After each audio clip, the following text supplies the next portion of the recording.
I think the spending on AI probably runs ahead of, it does run ahead of the revenue right now. There's no question about that. But the rate of improvement of AI is faster than any technology I've ever seen by far. And it's, like for example, a Turing test used to be a thing. Now, your basic open source random LLM you're writing on a friggin' Raspberry Pi probably could, beat the Turing test. So there's, I think actually, the good future of AI is one of immense prosperity, where there is an age of abundance, no shortage of goods and services. Everyone can have whatever they want, except for things we artificially define to be scarce, like some special artwork. But anything that is a manufactured good or provided service will, I think, with the advent of AI plus robotics, that the cost of goods and services will trend to zero. Like, I'm not saying it'll be actually zero, but it'll be, everyone will be able to have anything they want. That's the good future. Of course, in my view, that's probably 80% likely. Someone who enjoys cars and building self-driving cars and figuring out where the future of cars is going to go, and has broken every rule in building cars, and somehow managed to have created just an amazing company. All right, so remember, now, speaking of that, I think everybody would like to, before we get into all of the good stuff, okay, and they want to go directly to the juicy stuff. Okay, and the juicy stuff is this. Look, you were quoted as a saying that artificial intelligence is more dangerous than nuclear weapons. And I said potentially. and well, it goes on. It goes on. And it does go on. You say that it's like summoning the demon. Could be. How do you consolidate, rationalize the conflict between artificial intelligence, of course, deep learning that obviously is going to be very important to self-driving cars? How do you think through that? Well, I don't think we have to worry about autonomous cars, because that's sort of like a narrow form of AI. And it's not something that I think is very difficult, actually. I think to do autonomous driving to a degree that's much safer than a person is much easier than people think. Yeah, right. I think it's going to just become normal. Like, it'll be like an elevator. Like, they used to have elevator operators. Mm-hmm. And then we developed some simple circuitry to have elevators just automatically come to the floor that you're at, and you can just press the button. Nobody needs to operate the elevator. The car is just going to be like that. Even with the current sensor suite, we could make the car go fully autonomous, but not to a level of reliability that would be safe in, say, a complex urban environment at 30 miles an hour, where the lane markings aren't there and children could be playing, and things could be coming at you from the side. So in order to solve that, you need a bigger sensor suite, and you need more computing power. And I think what you're doing actually with the Tegras in the future is super interesting, and will really be a big enabler for autonomous driving. So I think NVIDIA is doing really great stuff on that front. I appreciate that. Yeah. To build and run a large NVIDIA training cluster takes a lot of skill. It's like sometimes people think, oh, you just buy NVIDIA GPUs and plug them in and they start the training run and off you go. This is not the case. In fact, one of those tricky things that is interesting with if you've got a large NVIDIA training run, or in any kind of like large training run, the power fluctuations are unlike anything you ever see anywhere else, because the GPU is all running with extreme precision. It's like a a symphony, in the case of the Gigatexas will be 50,000. It's like imagine 50,000 instruments all moving in symphony. And what that actually causes, it's like actually extremely difficult, like a nightmare electrically, because when the GPUs go up, the power goes up, and the GPUs go down, the power goes down. and this can happen at like 100 millisecond intervals. So it's actually quite a difficult thing electrically. Yeah, you'll be able to tell your car, like, take me home, go here, go there, anything. And it'll just do it. Now, at an order of magnitude safer than a person. And in fact, in the distant future, I think it's probably going to be, people may outlaw driving cars because it's too dangerous. Like you can't have a person driving a 2-ton death machine. Regarding AI compute, over the past few months, we've been actively working on expanding Tesla's core AI infrastructure. For a while there, we were training constrained in our progress. We are, at this point, no longer training constrained, and so we're making rapid progress. We've installed and commissioned, meaning they're actually working, 35,000 H100 computers or GPUs. GPU is the wrong word, they need a new word.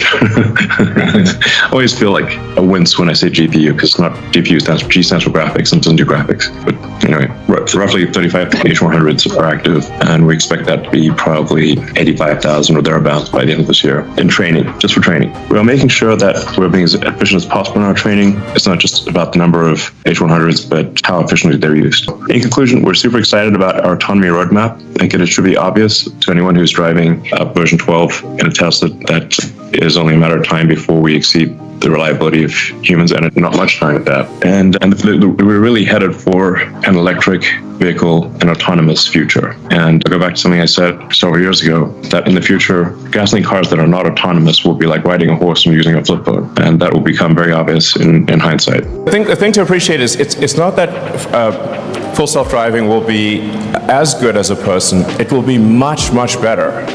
Like a lot. Like over time, 10 times safer than a person. It's not even going to be a contest, frankly. So this is a really big deal. And I think some people realize it. I think you guys probably realize it. But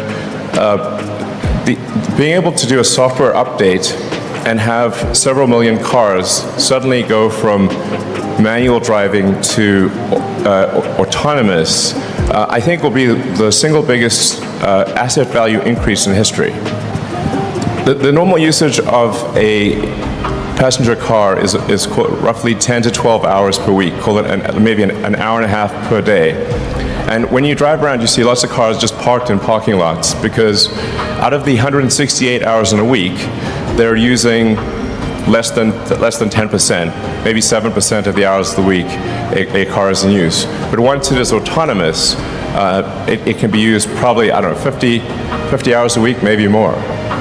So it is effectively a 5-fold increase in the value of a car overnight. I'm actually surprised that so few people realize this, or maybe they just don't believe it's real. But it is. So this is really an insanely big deal. If you think about how humans drive cars, humans are biological neural nets, and we use eyes. So it's the eyes and biological neural nets. The analog is digital. The analog for digital is cameras and digital neural nets. This is working remarkably well. But it has been quite difficult to do this, because it turns out that in order for this to work, the car has to really be quite fully intelligent. Really, as a subset, for example, it has to learn how to read everything and how to assess intention among drivers and pedestrians. So you end up creating sort of a baby artificial general intelligence to solve this. But what I'm seeing in terms of AI compute is I've never seen any technology advance faster than this. The artificial intelligence compute coming online appears to be increasing by a factor of 10 every 6 months. Like, obviously that cannot continue at such a high rate for forever, or it will exceed the mass of the universe, but I've never seen anything like it. And this is why you see NVIDIA's market cap being so gigantic, because they currently have the best neural net chips. I think the spending on AI probably runs ahead of, does run ahead of the revenue right now. There's no question about that. But the rate of improvement of AI is faster than any technology I've ever seen by far.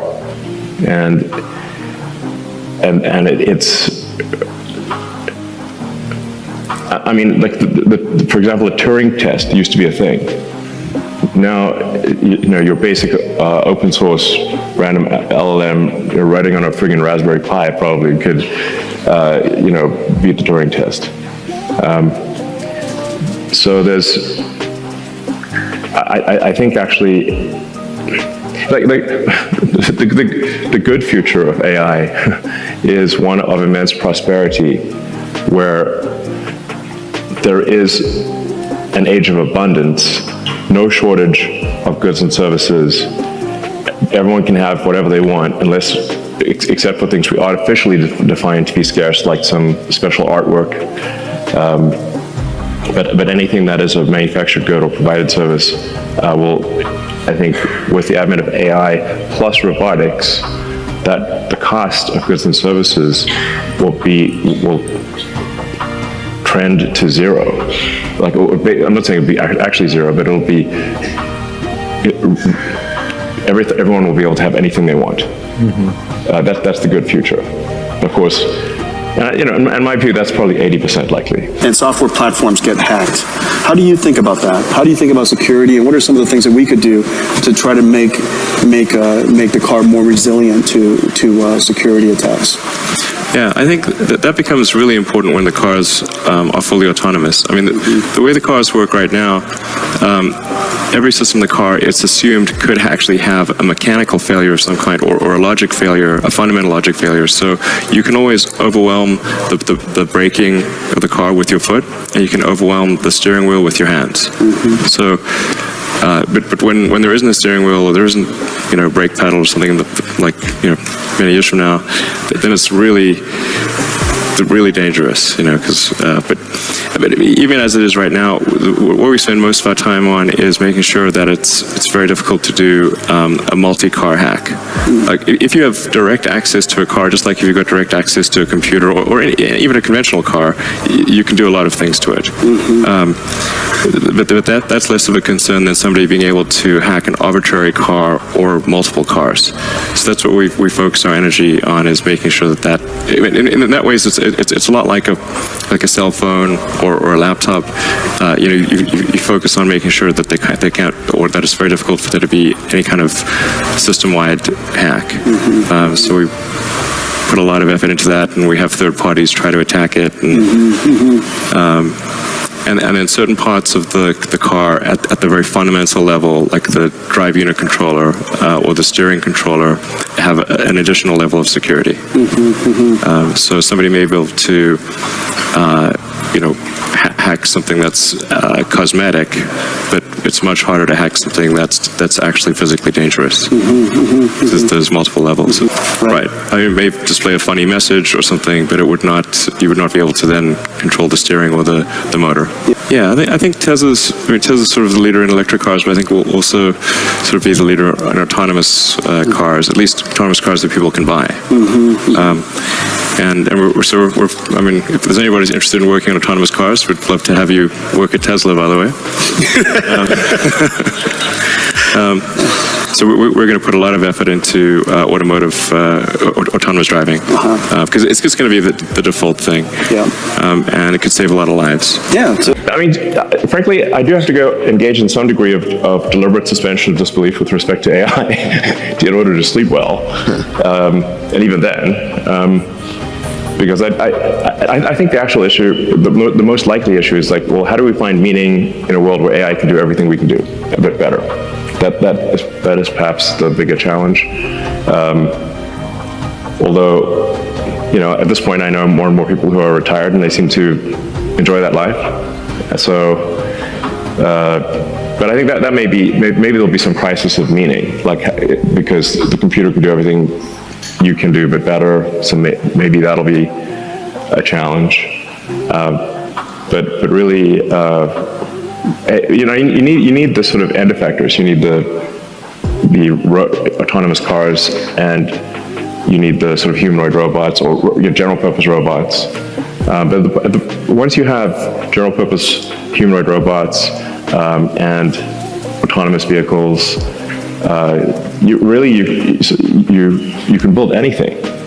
And I think that there's no actual limit to the size of the economy. I mean, there's obviously, the mass of Earth, like that will be one limit. But the economy is really just the average productivity per person times number of people. That's the economy. And if you've got humanoid robots that can do, where there's no real limit on the number of humanoid robots, and they can operate very intelligently, then there's no actual limit to the economy. There's no meaningful limit to the economy. The Tesla problem is different from the the sort of LLM problem. The nature of the intelligence what matters in the AI is different. To the point you just made, which is that in Tesla's case, the context length is very long. So we've got gigabytes of context. Gigabyte context windows, yeah. Yeah, you've got, sort of, I was just bringing it up. kind of billions of tokens of context, Right. nutty amount of context, because you've got seven cameras, and if you've got several, let's say you've got a minute of several high-def cameras, then that's gigabytes. So you need to compress. So the Tesla problem is you've got to compress a gigantic context into the pixels that actually matter, and condense that over a time. So you've got to in both the time dimension, the space dimension. You've got to compress the pixels in space and the pixels over in time. And then have that inference done on a tiny computer, relatively speaking, a small, a few hundred watts. It's a Tesla-designed AI inference computer, which is, by the way, still the best. There isn't a better thing we could buy from suppliers.